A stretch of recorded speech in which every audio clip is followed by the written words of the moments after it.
Assalamualaikum warahmatullahi wabarakatuh. Perkenalkan, kami Mahasantri semester 3 dari Mahat Ali Atarmasi Pacitan. Nama saya Siti Maria dan teman saya Mbak Elivia Afah Firdausi. Kami akan membuat video untuk menyelesaikan salah satu tugas akhir semester, yaitu mata kuliah Ushul Fikih yang diampu oleh Muhadir Ustadz Farhi Asna LC.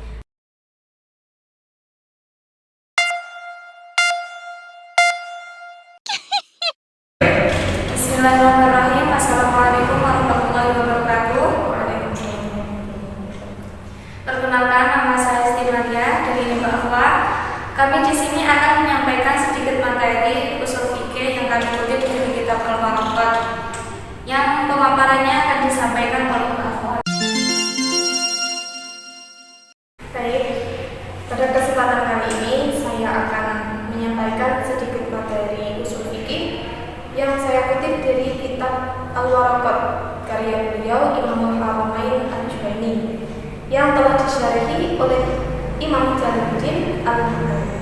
Nah, sebelum kita masuk ke dalam pembahasan, alangkah baiknya kita hadirkan Fatihah dulu kepada dua ulama tersebut. Semoga kita mendapatkan barokah ilmu nafi dari kedua ulama.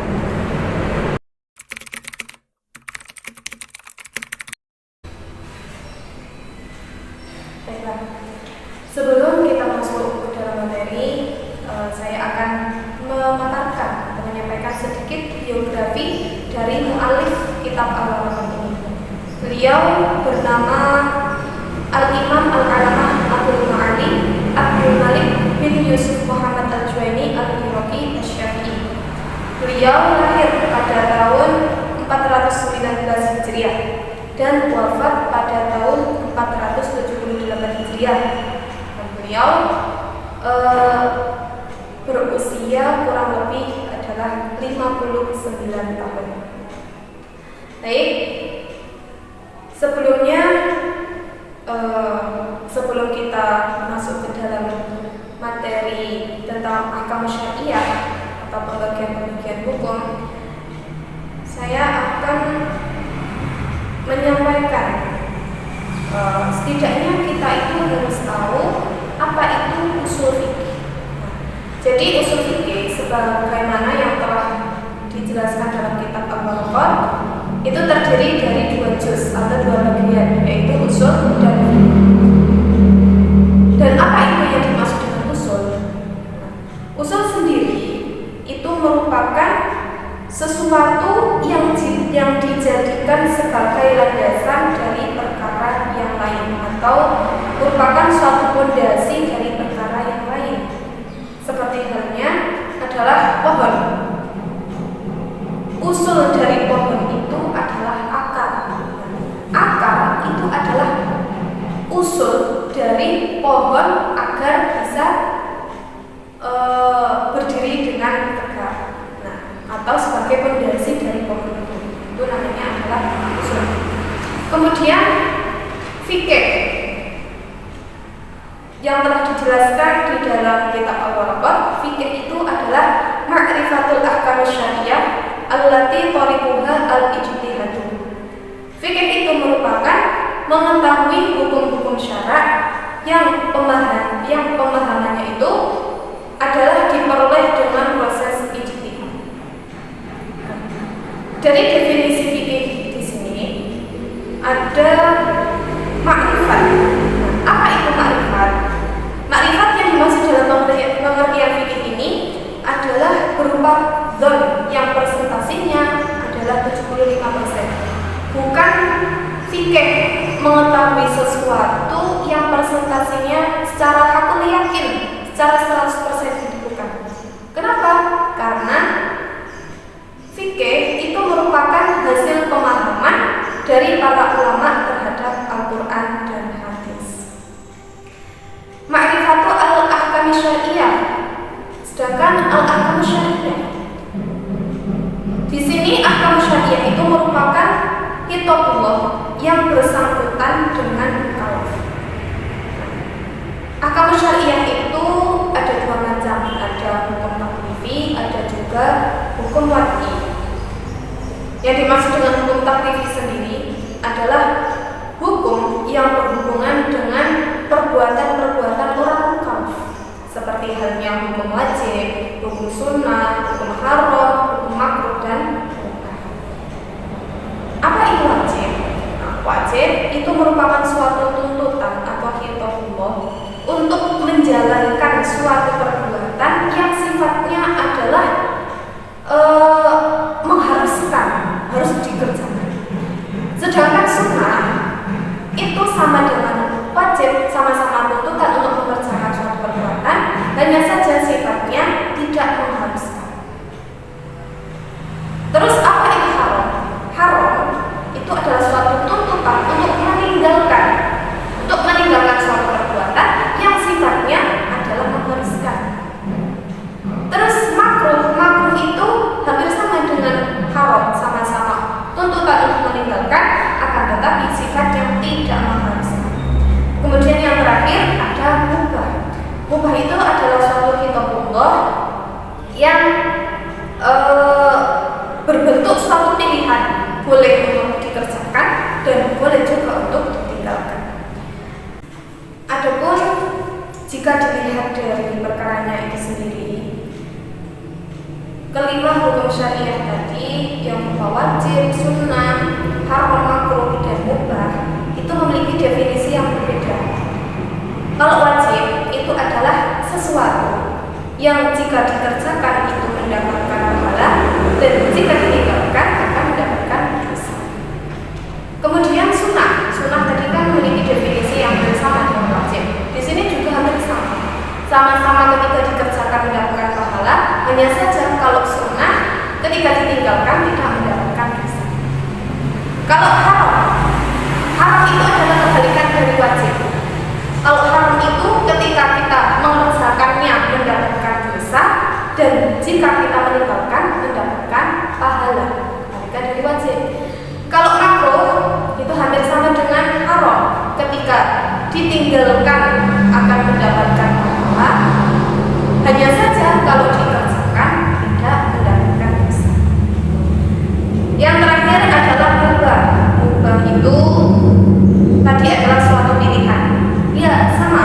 Mubah itu sama-sama ketika dikerjakan ataupun tidak itu tidak akan berpotensi mendapatkan pahala maupun siksa. Jadi 50-50 gitu. Kemudian yang kedua adalah hukum waqi. Hukum waqi adalah khitabullah yang menjadikan sesuatu sebagai sebab, syarat, mani, sahih, dan fasid. Mengenai hukum waqi ini akan sangat panjang pembahasannya ketika kita dibahas pada kali ini. Oleh karena itu, kita akan membahasnya pada video-video yang selanjutnya, insya Allah. Baik, terima kasih atas pemaparannya tadi. Dari yang telah dipaparkan, saya akan mengajukan beberapa pertanyaan yang mungkin penonton dari video ini juga ingin menanyakannya. Pertanyaan yang pertama, tadi di awal sudah dijelaskan biografi singkat dari mu'allif kitab Al-Qur'an ini, yaitu Imam Al-Juwaini. Imam Al-Juwaini itu kan dijuluki Imam Haramain. Kalau boleh tahu apa sih alasannya? Baiklah, mengenai pertanyaan yang pertama. Pertanyaan pertama tadi mengenai Imam Al-Juwaini, kenapa dijuluki sebagai Imam Al-Haramain ya? Jadi pada dahulu itu Imam Al-Juwaini beliau pernah menjadi mu'alim atau pengajar dan juga menjadi mufti di Tanah Haramain. Sebagaimana yang telah kita ketahui, Tanah Haramain yang dimaksud adalah Mekah dan Madinah, yang waktunya kurang lebih adalah selama 4 tahun. Seperti itu. Menjadi mufti di Tanah Haramain ya. Membahas tentang definisi fikih, tadi kan sudah dijelaskan ya, mengetahui hukum syara itu dengan cara ijtihad. Lalu bagaimana cara beristihad itu, definisinya? Tadi kan dalam pengertian fikih sudah dijelaskan bahwasanya fikih itu adalah ma'rifatul ahkam syariah allati tariquha al-ijtihad. Tadi sudah dijelaskan mengenai dimaksud dengan ahkam syariah, dan sekarang yang ditanyakan apa yang dimaksud dengan jalan ijtihad itu sendiri dalam definisi pengertian fikih. Jadi yang masuk ke dalam pengertian metode ijtihad di dalam pengertian fikih ini adalah dalam masalah-masalah khilafiyah atau masalah-masalah yang diperselisihkan oleh para ulama. Seperti halnya adalah ijtihad Imam Syafi'i, bahwasanya beliau berpendapat kalau witir itu hukumnya adalah sunnah. Hal ini berbeda atau menjadi khilaf dari pendapat Imam Hanafi, karena Imam Hanafi itu berpendapat kalau sholat witir itu hukumnya adalah wajib. Masuk ke dalam hukum syariah, terkadang kita menemukan istilah-istilah dalam kitab fikih itu seperti sunnah, mustahab, tatawwu. Nah, dari istilah-istilah tersebut apakah sama? Mengenai istilah-istilah, saya juga bukan saya ya, kita semua ya. Kalau mengkaji kitab kuning pastinya tidak asing lagi dengan istilah-istilah tersebut. Nah, pertanyaannya bagaimana itu definisinya, apakah memiliki makna yang sama atau berbeda? Nah, dalam hal ini itu ada khilafiyah. Kalau jumhur ulama memaknai ketiga perkara ini, sunnah, terus tatawwu dengan mustahab, itu adalah memiliki makna yang sama, yaitu ma yusabu ala fi'lihi wa la yu'aqabu ala tarkihi. Akan tetapi berbeda. Ada ulama yang bernama Imam Al-Qadhi Husain dan ulama yang lain memaknai ketiga makna tersebut adalah berbeda. Kalau sunnah itu adalah perbuatan Nabi yang dilakukan secara terus-menerus, berbeda dengan mustahab. Kalau mustahab itu perbuatan Nabi yang hanya dilakukan satu atau dua kali saja, tidak secara terus-menerus. Berbeda lagi dengan tatawwu. Kalau tatawwu itu sebenarnya Nabi belum pernah melaksanakannya. Akan tetapi tatawwu itu merupakan kebiasaan yang berupa wirid yang dibuat oleh manusia. Dengan pemaparan yang seperti itu, apakah sama hanya dengan fardu dan wajib? Mengenai fardu dan wajib, ini juga terdapat khilafiyah ya, antara fardu dan wajib itu kalau menurut jumhur ulama memiliki makna yang sama. Akan tetapi Imam Hanafi memaknai dengan pengertian yang berbeda. Perbedaannya, kalau fardu itu suatu khitabiyah atau perintah yang sudah dijelaskan hukumnya secara qat'i, secara pasti sudah itu. Kalau wajib itu tidak ada dalil, tidak di secara pasti itu tidak. Perbedaannya di situ antara qat'i sama tidak. Yang terakhir ya Mbak, tentang hukum mubah, kan tidak ada pahala bagi seseorang yang melakukan perbuatan mubah. Namun jika niatnya berbeda, apakah bisa berpotensi mendapatkan pahala atau tidak?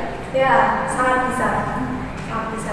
Jadi hukum mubah itu jika kita diniatkan untuk menjalankan taat kepada Allah Subhanahu wa taala, itu akan mendapatkan pahala.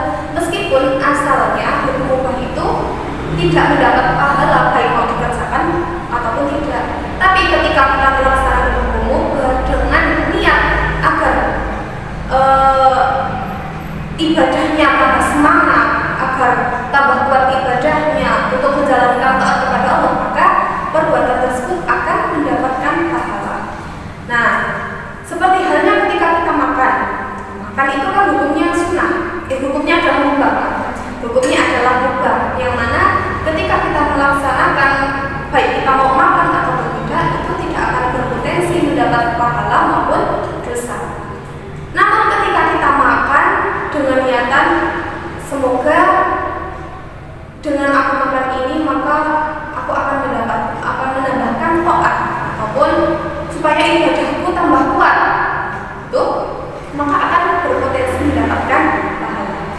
Jadi besok-besok kalau kamu, saya, dan semua pemirsa ya, ketika makan atau melakukan suatu ibadah yang mubah itu, maka diniatkan untuk menjalankan taat kepada Allah dengan tujuan agar kita mendapatkan pahala. Baiklah, terima kasih.